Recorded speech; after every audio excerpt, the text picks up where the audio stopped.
प्रश्न number 5 JEE advance 2020 आ रहा है आपकी स्क्रीन पर। अब लो भाई, अ point charge q of, again calculative सवाल है, ध्यान से सुनना, कैलकुलेशन ही ज्यादा है उसमें। A point charge q of mass m is suspended vertically by string of length l, ठीक है। अ पॉइंट डाइपोल, एक चार्ज क्यू मास m का स्ट्रिंग से लटका हुआ है, एक point dipole of dipole moment p is now brought towards q from infinity. तो अगर ऐसे अपना लटका हुआ है ये अपना ऐसे चार्ज क्यू मास m, तो अपन इन्फिनिटी से एक चार्ज डाइपोल को ला रहे हैं, टक टक टक टक टक। अगर इस जगह पे लाएंगे तो लॉजिकली सोचो क्या है, क्यू ऊपर चला जाएगा, वो जा रहा है, चार्ज मूव्स अवे, बिल्कुल सही।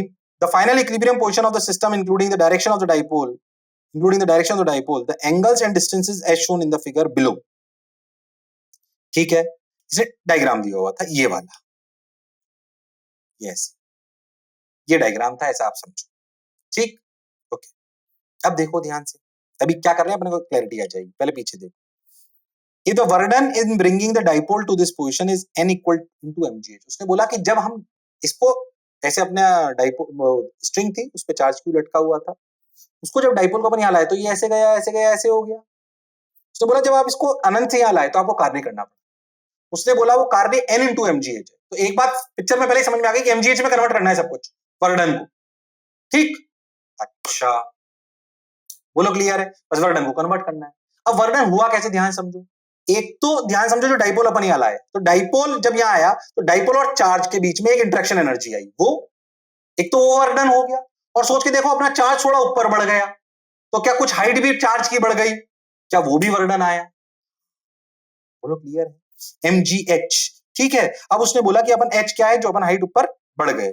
If the burden in bringing the dipole on this position is n equals to mgh, where g is the acceleration due to gravity, then the value of n is for three coplanar forces। इसने बोला ये equilibrium होता है, basically आपने पढ़ी होगी Lami's theorem, Lami's theorem सुनी होगी, उसने हिंट दे दिया कि लामीज थ्योरम लगेगी कैलकुलेशन में। आपने सुनी होगी कि अगर किसी भी पार्टिकल पर 3 फोर्स लग रहे हैं और उनका नेट समेशन 0 हो, तो F1 by opposite angle between other two forces of sin angle of this f by sin alpha equal to f2 by sin beta equal to f3 by sin gamma। सुना होगा, वो वाली चीज लगानी है। पहले सवाल को आगे से अच्छे से समझते हैं, ठीक भाई। आगे चलते हैं, देखो भाई अपन क्यू को ऐसे लिया, एल लेंथ ली, अपन एक डाइपोल लाए तो सिचुएशन ये आ गई। ये एंगल जो अपन मान लें कि जो इसने बनाया वर्टिकल से वो अल्फा है, अगर ये अल्फा है तो सोच के देखो, आपको समझ में आएगा कि ये एल दूरी है, तो ये दूरी, ये एंगल अल्फा बाई 2 है, तो ये दूरी L sin अल्फा बाई 2 है, तो ये 2L sin अल्फा बाई 2 है। यानी कि P और Q के बीच की दूरी को मैं D मान लेता हूं, और उस D की वैल्यू आ गई 2L sin अल्फा बाई 2, फिर अल्फा इज दिस एंगल। क्या ये कहानी समझ आई? प्योर कैलकुलेशन है अब इसमें, बोलो क्लियर, अच्छे से कैलकुलेशन समझना क्या करना था। चलो भाई अब देखो, ये अपने को समझ में आ गया। ध्यान से देखो, ये एंगल बीटा, अच्छा अगर ये L एक और नया एंगल बना अपन ने, तो ये भी बीटा। हाँ देखो भाई, अच्छी बात, ध्यान से समझो अच्छे से, क्यों मैं बता रहा हूं, अभी कहानी समझ में आएगी। ये बीटा इन्होंने बीटा दे दिया। एंगल देख लेते हैं, ये अल्फा, तो ये क्यों अल्फा, सोचो ये वाला क्यों angle alpha, alternate angle alpha. अच्छा देखो ये बीटा, तो ध्यान से देखो, ये बीटा तो ये भी बीटा, बोलो क्यों, फिर से ऑल्टरनेट एंगल। हाँ सर, ये बीटा और ये भी बीटा, तो इसके अपोजिट ये बीटा और इसके अपोजिट ये बीटा और इस अल्फा के अपोजिट ये एंगल अल्फा। क्या बात क्लियर? क्यों? क्योंकि लामीज थ्योरम लगाने के लिए जरूरत पड़ेगी। अच्छा याद करो, किसी भी डाइपोल की एक्सिस पर इलेक्ट्रिक फील्ड क्या होती है, 2kp बाई r क्यूब। ये r कितना, d, तो 2kp r cube, 2kp r cube, cube आएगा ये, तो 2kp by r cube into cube, 2kp cube by r cube, तो 2kp cube by d cube. Okay, तो ये आ गया है, बिल्कुल क्लियर, अच्छी बात भाई, बहुत बढ़िया, ये अपना f आ गया। अब क्या करें, अब सोचो, फोर्स इधर, एक फोर्स लगा mg, सोचो इस फोर्स के अपोजिट एंगल क्या है, 2 बीटा, लामीज लगाने के लिए। ध्यान देखो, इस mg के अपोजिट क्या है, अल्फा प्लस बीटा, और सोचो t के अपोजिट क्या है, t लग रहा है ना इधर, उसके अपोजिट क्या है, अल्फा प्लस बीटा। सब सही चल रहा है क्या? हाँ सही चल रहा है, बिल्कुल क्लैरिटी आ रही है। अब अपन लगाएंगे लामीज थ्योरम। पहले अपन समझते हैं कि वर्क कितना हुआ, उसको देखें। क्या ये सिचुएशन समझ में आ गई बिल्कुल अच्छे से? ये एंगल की कहानी क्या अच्छे से समझ में आ गई? क्या फोर्स भी अपने को समझ में आ गया? बिल्कुल आ गया, 2kp Q by D Q. अब अपन पहले समझे वर्क हुआ कितना। पहले अपन एक और चीज समझे, अल्फा और बीटा में रिलेशन निकाल लेते हैं। ये बीटा ये अल्फा, क्या 2 beta plus alpha equal to pi, triangle बन रहा है यहां, तो बीटा की वैल्यू आ गई पाई बाई 2 माइनस अल्फा बाई 2। तो एक रिलेशन याद रखना, क्योंकि अल्फा को बीटा में कन्वर्ट करना होगा आगे। ठीक भाई, अब देखो वर्क डन, टोटल वर्क क्या करना पड़ा, ध्यान से समझो, यहां से लेकर यहां तक क्या चार्ज क्यू की हाइट बढ़ गई, हाँ, तो क्या वर्क डन बाय ग्रेविटी का, वर्क डन अगेंस्ट ग्रेविटी कितना करना पड़ा, mgh। और याद करो डाइपोल की एक्सिस पर क्या पोटेंशियल होता है kp बाई आर स्क्वायर, तो kp बाई डी स्क्वायर, तो kp by D square into Q, इसका क्या वर्क डन जो करना पड़ा जब अपन डाइपोल को लाए इलेक्ट्रिक फील्ड के अगेंस्ट। ओके, तो kp by D square into Q, kp by D square into Q is the work done, kp by D square into Q is the work done जो करना पड़ा, और ये mgh। Okay, kp by D square into Q. हाँ sir, ये बात तो अपने को समझ आ गई, अब क्या करें, mgh इक्वल टू दिस, ये वर्क डन है। ठीक है, अब ध्यान से देखो, अब ये कहां से इक्वेशन आई, देखो ये इक्वेशन कहां से आई, ये इक्वेशन आई नामीज थ्योरम से। देखो t के अपोजिट कौन सा एंगल, अल्फा प्लस बीटा, तो t by sine alpha plus beta, mg के opposite again alpha plus beta, तो t इक्वल टू, ध्यान देखो तो t इक्वल टू तो mg आ गया, हालांकि t इन्होंने पूछा नहीं, अपने को कुछ और पूछा है, पर सोच अगर t डायरेक्ट पूछता तो डायरेक्ट आंसर था t इक्वल टू mg। ऐसा अगर कुछ बच्चों को याद हो तो क्लास में बिल्कुल इलस्ट्रेशन लेते हैं ऐसा सेम लामीज थ्योरम लगा के, जिसमें t निकलवाते हैं, तो क्या ठीक t इक्वल टू mg, तो ना t नहीं पूछा है यहाँ पे, तो t by sine alpha plus beta equal to mg by sine alpha plus beta 2 kp q by D cube into sine 2 beta, ये 2 kp q by D cube upon sine 2 beta, ये वाला 2 beta आया ना, ये वाला angle, ये 2 beta, बोलो clear.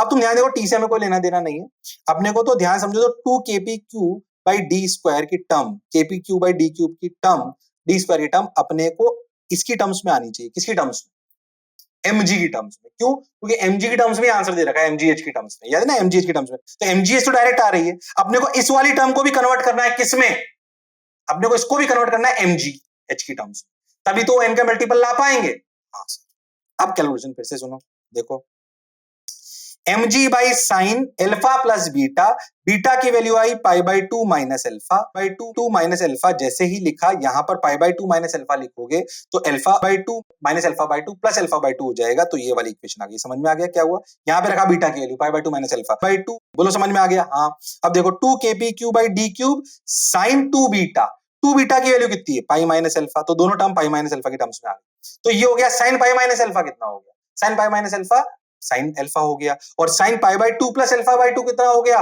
cos alpha by 2। ठीक है भाई, तो लो भाई, तो mg by cos alpha by 2 2 kp q by d cube sin alpha, क्या इक्वेशन समझ में आई। अब sin अल्फा को लिख लो 2 sin alpha by 2 cos alpha by 2, तो cos alpha by 2 cos alpha by 2 cut जाएगा, देखो देखो क्या करा अपन ने, इधर देखना अच्छे समझना, कंफ्यूज नहीं होना बिल्कुल, ये अपनी टर्म है ना mg by cos alpha by 2, इसको लिख लिया अपन ने क्या, sin अल्फा क्या लिख लिया अपन ने 2 sin alpha by 2 cos alpha by 2, और kp बाई डी स्क्वायर की वैल्यू अपन ने यहां से निकाल ली 2 kp बाई डी स्क्वायर, ये kp by D square into Q, kp by D square क्या होता है, पोटेंशियल इंटू क्यू, क्या kp बाई डी स्क्वायर, तो बेसिकली ये अपनी टर्म हो गई mgh plus kp Q by D square, तो इस टर्म की वैल्यू निकालने का प्रयास कर रहा हूं मैं इस वाली जगह से, तो इसमें से kp Q by D square को अलग कर लिया और फिर इसको लिख रहे हैं, इसलिए निकाल रहा हूं, बोलो समझ आ रहा है, हाँ सर। तो kp Q by D square लिख लिया mg d sin alpha 2 sin cos alpha by 2, sin alpha by 2 को लिखा 2 sin alpha by 2 cos alpha by 2, तो 2 ने 2 को मार दिया, तो ये आ गया, ये ध्यान से देखो आपको समझ में आ रहा होगा, यहाँ पे इसको sin अल्फा, ये कहां गया mg d की वैल्यू कहां से लिखी, d की वैल्यू ध्यान से समझो अपन ने पहले लिखी थी, ये वाली देखो, ये वैल्यू अपन ने क्या लिखी थी 12 sin अल्फा बाई 2, बोलो क्लियर, हाँ, और इस sin अल्फा को क्या लिख लिया, फिर से इसको लिख लिया sin अल्फा को 2 sin alpha by 2 cos alpha by 2, तो cos अल्फा बाई 2 ने cos अल्फा बाई 2 को मार दिया, एक 2 ने 2 को मार दिया, ध्यान से देखो तो sin स्क्वायर अल्फा बाई 2 आ गया, तो देखो ये वैल्यू आ गई 2mgl sin square alpha by 2 की वैल्यू बेसिकली बराबर आ गई kpq by D square, kpq by D square, क्या यहां तक कहानी समझ में आई, हाँ अब kp Q by D square के लिए आगे 2mg sin square alpha by 2, पर हमें तो आंसर सर चाहिए किसमें, mg h में, तो l और अल्फा बाई 2 को h की टर्म्स में लाना अपना धर्म है।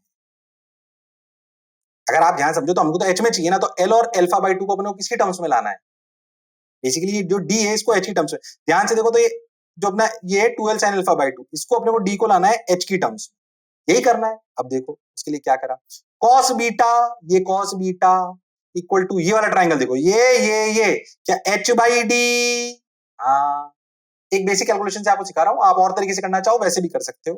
तो cos beta equal to h by D, okay cos beta is h by D, और d कितना वो पीछे से अपन ने लिखा 2l sin अल्फा बाई 2, देखो भाई 2l sin अल्फा बाई 2, और बीटा की वैल्यू कितनी पाई by 2 plus alpha minus alpha by 2 आई थी, हाँ ठीक भाई, तो अपन ने वो रख दी, देखो cos beta pi by 2 minus alpha by 2 h by D, ये वैल्यू आ गई। तो यहां से cos pi by 2 minus alpha by 2 कितना, sin अल्फा बाई 2, तो sin 2l sin square alpha by 2 की वैल्यू आती हुई नजर आएगी तेरे को, sin स्क्वायर अल्फा बाई 2 के लिए आई h बाई 2l, हो sin स्क्वायर अल्फा बाई 2 की वैल्यू कितनी है, h बाई 2l, इस h बाई 2l को अपन यहां डालेंगे इस वाली जगह, इस जगह इस भाई h बाई 2l डालेगा तो ll कट जाएगा, हाँ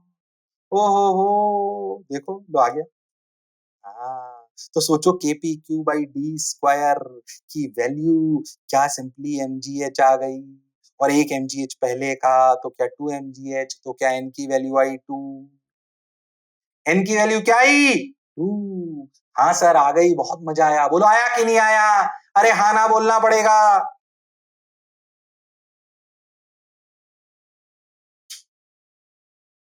बोलो भाई आया कि नहीं आया, आ गया सर, शानदार जोरदार मजेदार, ओके आंसर कैलकुलेशन थी थोड़ी, आप और भी तरीके से दो करके कर सकते हो, जो हमें ठीक लगा वैसे हमने बना के आपको दिखा, क्या पिक्चर क्लियर है, अगेन सोच के देखो, क्या जे एडवांस आसान बात है, नहीं, इसलिए तो कट ऑफ इतनी जाती है, इस बार जिन बच्चों को लिया है सिर्फ 17.5% कट ऑफ गई है जनरल कैटेगरी, इसलिए घबराओ मत, 50% नंबर अगर लिया है ना शानदार रैंक आएगी, घबराओ मत जो भी तैयारी कर रहे हैं, पर टफ पेपर आएगा, आसान नहीं आएगा, ये कोई जेई मेन या नीट की तरह नहीं, इसमें जो आता हो वो अच्छे से आना चाहिए, और पूरा पेपर देख के फिजिक्स में लगता है आपकी कैलकुलेशन भी अच्छी होनी चाहिए, बिना कैलकुलेशन अच्छे हुए और सभी तरफ के कॉन्सेप्ट को आपस में मिलाने की अगर क्षमता आपकी नहीं है तो आप जे एडवांस का सपना भूल जाओ, इसलिए काबिलियत आप में होनी चाहिए, सिस्टमेटिक तरीके से करो, जैसे हम कहते हैं पक्का सिलेक्ट हो, शर्माओ मत एकदम, ऐसे नहीं कोई आपको ऐसे ही आदमी कह रहा है, बहुत सारे आईआईटीएस निकाल चुके हैं अभी तक,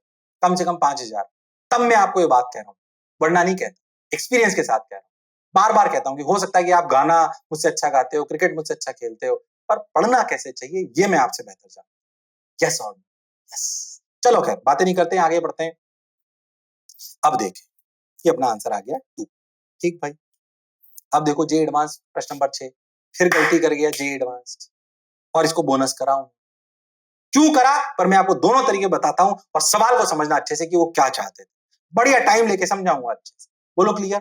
तो जे एडवांस प्रश्न नंबर 6 को बोनस कर दिया गया, एक्चुअली बोनस क्यों करा गया मैं आपको पहले बताया था, ऐसा नहीं था सवाल गलत, इन्होंने बहुत सुंदर सवाल दिया, पर हुआ क्या कि जब जो इन्होंने रियलिटी में माना था वो सवाल सोच के अगर करो तो आंसर आता है 6, ठीक 6, पर एक्चुअली क्या है कि अगर आप बहुत एक आसान गलती कर दो जो अमूमन बच्चा करते हैं, जो ये जानते कि बच्चा करेगा उसीलिए सवाल दिया है, वो गलती करने से भी आंसर वही आ जाता है 6, तो इसका मतलब जिसने गलती कर दी होगी वो भी सही आंसर लगा देगा, और जिसने पूरा सही करा होगा वो भी सही लगाएगा, तो ये तो जो जिसने सही करा उसके साथ अन्याय हो जाएगा, इसलिए जेई ने इसे बोनस कर दिया, सवाल गलत नहीं है, बोलो क्लियर है, सवाल इसलिए गलत बोनस करना पड़ा क्योंकि गलत करने से भी आंसर आ रहा था, तो हम समझते हैं कि सही कैसे करें, पहले समझेंगे सही कैसे करें, फिर देखेंगे कि गलत करने पर आंसर कैसे आ रहा था जो अमूमन बच्चे करते हैं, बोलो क्लियर, चलो पहले सवाल पढ़ते हैं। A thermally isolated cylindrical closed vessel of height 8 metre, एक सिलेंडर है 8 मीटर का, is kept vertically, it is divided into 2 equal parts by diathermic separator, आपको पता होगा डायथर्मिक सेपरेटर में दोनों तरफ टेम्परेचर सेम मान लेते हैं, जैसे एकदम से ये होता है फाइनली अपना टेम्परेचर सेम कर लेता है। फ्रिक्शनलेस पार्टीशन ऑफ मास, एक फ्रिक्शनलेस पार्टीशन है 8.3 kg का, this the partition is held initially at a distance of 4 metre from the top, ठीक है, इनिशियली 8 मीटर में 4 मीटर नीचे उसको रखा गया है, as shown in the systematic figure below. अभी आपको डायग्राम दिखाता हूं, पहले समझो। ये रहा डायग्राम। तो 8.3 kg आपको समझ में आ रहा होगा। ये टोटल 8 मीटर है, ये 4 मीटर है, दोनों तरफ 300 केल्विन है। बोलो क्लियर है? ये अपने को समझ में आ गया बिल्कुल। मोल 0.1 अपने को दे रखे हैं, थोड़ा डेटा याद रख लें। The partition is now release and moves without. अगर सोचो आप बिल्कुल बराबरी पर हो, दोनों तरफ टेम्परेचर सेम है, प्रेशर सेम है, तो जाहिर सी बात है अपना ग्रेविटी के फोर्स की वजह से क्या नीचे आएगा? कौन कौन नीचे आएगा? पार्टीशन। तो उसने बोला release and move without any gas leaking. बोला कोई गैस लीक नहीं हो रहा है from one part two another, कोई गैस लीक नहीं हो रही है, सिर्फ हीट एक्सचेंज हो सकती है क्योंकि डायथर्मिक सेपरेटर है। When equilibrium is reached the distance of the partition from the top. उसने टॉप से दूरी पूछी। जाहिर सी बात है कि 4 से ज्यादा आंसर आना चाहिए। मैं इसे बताता हूँ क्या इसमें लॉजिकली समझ में आ गया? 4 से ज्यादा आंसर आना चाहिए, ऐसे ही आपको याद बताता हूँ। 4 से ज्यादा अगर आंसर आए तो ये बात तो सही कि हमारा आंसर अगर गलती से 4 से कम आ जाए, 4 या 4 से कम आ जाए, तो लॉजिकली हमें समझ में आना चाहिए कि हमने आंसर गलत निकाला है। खैर ये तो एक अलग बात हो गई। उसने यूनिवर्सल गैस कांस्टेंट के लिए 8.3 दे दी, ये 10 दे दी। अब समझे, जब पार्टीशन नीचे आएगा, समझो बाकी तो सिस्टम तो आइसोलेटेड है, तो बाहर से कोई हीट आ सकती जा नहीं सकती, पर क्या सिस्टम पे कार्य हुआ? हाँ हुआ। जब पार्टीशन नीचे आया तो भले दिख नहीं रहा, पर क्या ग्रेविटी ने कार्य करा? जितना mg इंटू जो डिस्प्लेसमेंट हुआ किसका? पार्टीशन का। क्या वो एनर्जी फाइनली भी अपन इक्विलिब्रियम में आ गए, इनिशियल भी इक्विलिब्रियम में थे, तो initial kinetic energy of the piston भी 0 थी, फाइनल भी 0 है, तो ये एनर्जी गई कहां? ये एनर्जी टेम्परेचर बढ़ा देगी, किसका? गैसेस। पर गैसेस के दोनों तरफ टेम्परेचर सेम है, तो मतलब फाइनल टेम्परेचर 300 केल्विन नहीं हो। यही गलती, अगर बच्चा, ये गलती नहीं है, ये सच्चाई है। गलती क्या करी कि बच्चे ने बोला डायथर्मिक सेपरेटर है, दोनों तरफ टेम्परेचर सेम है, बाहर से कोई एनर्जी नहीं आ रही, तो फाइनल टेम्परेचर भी 300 रहे। तो फाइनल टेम्परेचर 300 मान के भी आंसर वही आ जाता है जो सही मान के आता है, इसलिए बोनस करना पड़ा। अब दोनों को समझो, चलो समझो। बिल्कुल स्टैंडर्ड रियल प्रोसेस चलते हैं। वेसल है, पार्टीशन है, ये अपनी आइडियल गैसेस है, ये अपने को दिखाई दे रहा है, ये अपना 4-4 मीटर है। बोलो क्लियर है? मास 8.3 kg है, बहुत अच्छे समझते हैं। आइए अब कैलकुलेशन समझते हैं रियल प्रोसेस। ये नीचे आया, मान लीजिए नीचे आया, नीचे से प्रेशर लगा P2, ऊपर से प्रेशर लगा P1। अगर इक्विलिब्रियम आया तो P1 इंटू ए, ध्यान से समझो, P1 into a plus mg equal to P2 into a. क्यों? क्योंकि भाई ऐसा बैलेंसिंग होनी चाहिए। मान लीजिए कि अपन x नीचे आ गए, तो क्या ऊपर की हाइट हो गई 4 प्लस एक्स, नीचे की हाइट हो गई 4 माइनस एक्स, तो ऊपर की वॉल्यूम भी पता पड़ गई x के टर्म्स में, नीचे की वॉल्यूम भी पता पड़ गई, दोनों तरफ फाइनल टेम्परेचर सेम है, क्योंकि अपना क्या डायथर्मिक सेपरेटर है। हाँ सर बिल्कुल सही। तो आ जाओ भाई। तो work done by gravity changes internal energy. वो जो वर्क डन करेगी ग्रेविटी, वो कहां जाएगी? इंटरनल एनर्जी में। कितना वर्क डन करा? mgx। क्या उस mgx ने इसकी इंटरनल एनर्जी बताई? हाँ। ऊपर वाले पार्टीशन की, नीचे की, टोटल की क्या जो इंटरनल एनर्जी बढ़ती है वो लिखी जाती है NCV डेल्टा T। हाँ। क्या इनिशियल टेम्परेचर 300 है? हाँ। क्या मोनोटॉमिक गैस है तो क्या 3/2R? हाँ बिल्कुल सही। n आपको दे रखा है 0.1 एक तरफ, तो दोनों तरफ कितना हुआ? 0.2। ओके, तो देखो CV इक्वल टू 3/2R, बिल्कुल सही।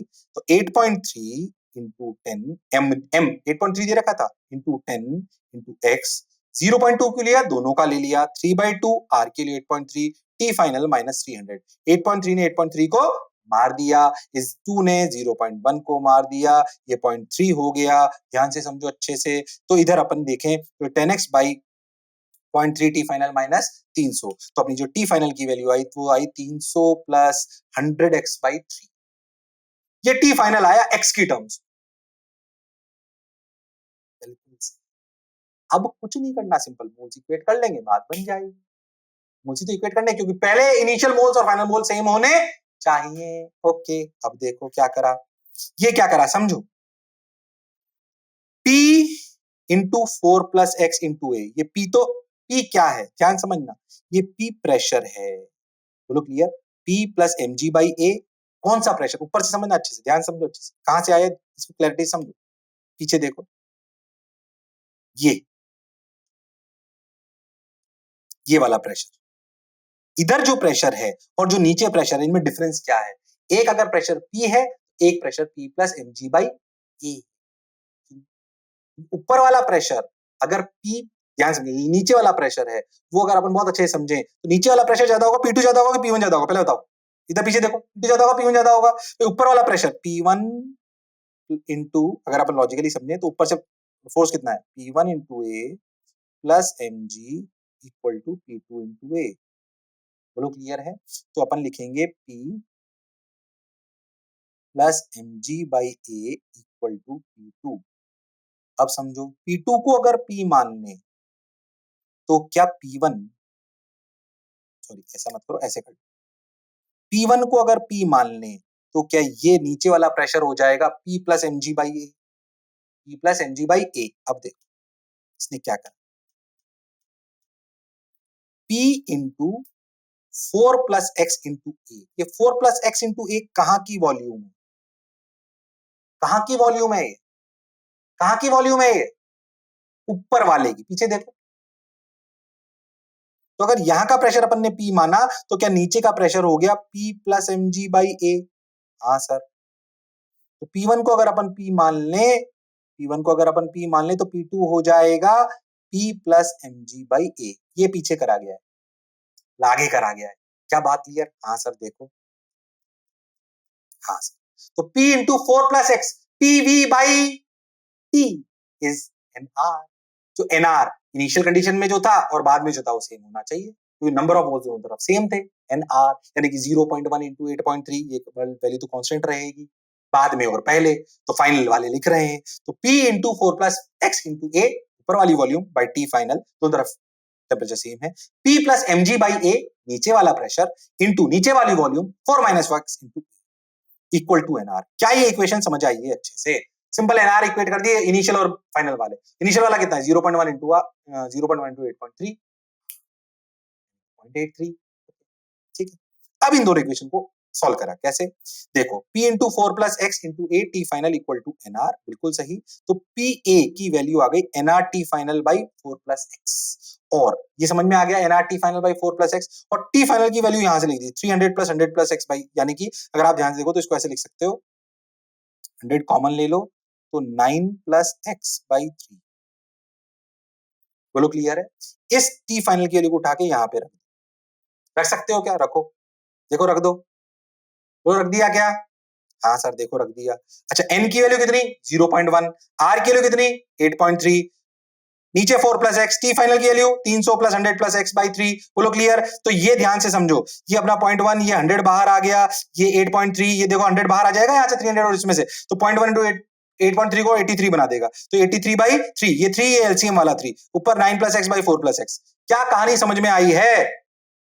तो क्या इसकी वैल्यू ये आ गई है 83 by 3, 9 plus X by 4 plus x. ध्यान समझना, 83 by 3, 9 plus X by 4 plus x.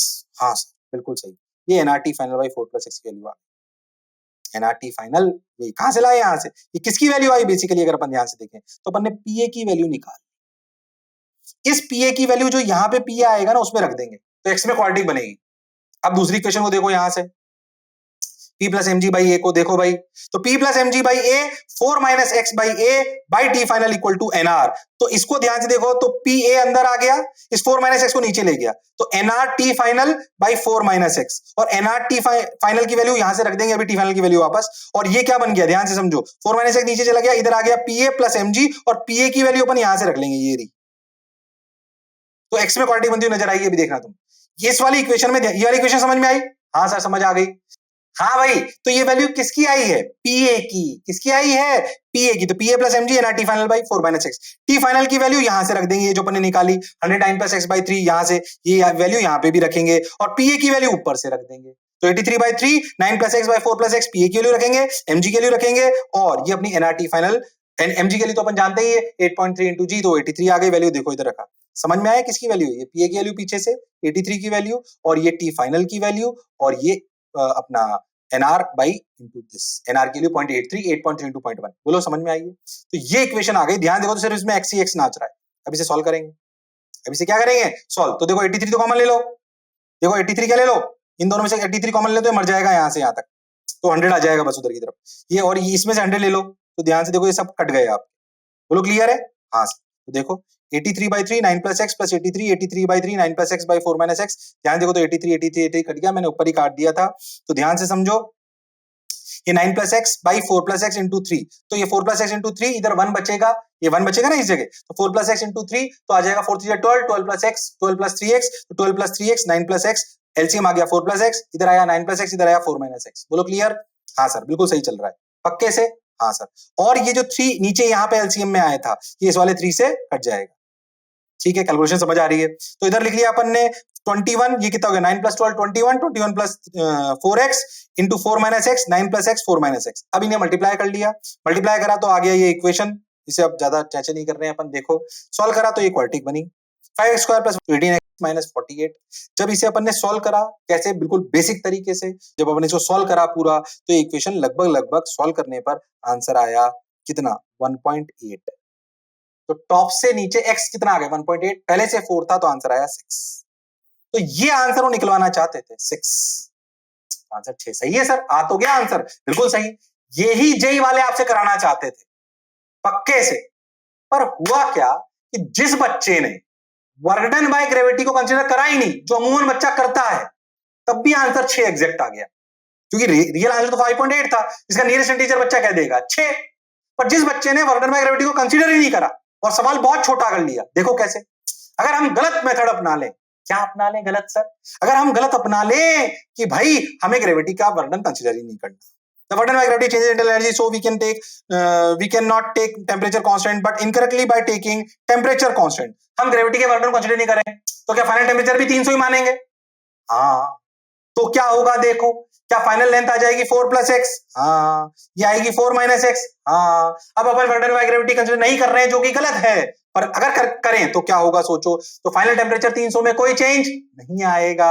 Okay, तो क्या लिखेंगे? सिंपली वही P2A equal to P1 A plus mg plus mg, ये ठीक है। तो P2 की वैल्यू, वो तो फोर्स बैलेंस जो अपन कर रहे हैं वो वाली बात है, ठीक भाई, अपन ने कर ली। अब देखो, तो P2 की वैल्यू आ गई P1 प्लस mg बाय, ये तो अपन पहले भी कर चुके हैं, ठीक भाई। अच्छा देखो, अब P2 P1 बहुत आसान है, क्यों? देखो nRT by V2 equal to nRT V1, P2 की वैल्यू, P2 की वैल्यू क्या? सिंपली nRT by V2, हाँ, और ये nRT by V1 और ये mg by E, और T तो 300 केल्विन ही, और n की वैल्यू 0.1 और r की वैल्यू कितनी? 8.3। और V2 की वैल्यू कितनी? V2 जो अपना कौन सा है नीचे वाला, वो लिखेंगे V2 के लिए 4 माइनस एक्स इंटू ए, तो ये कट जाएगा इधर उधर करके। अरे हाँ ना बोलो, चलो भाई, तो लिख लिया।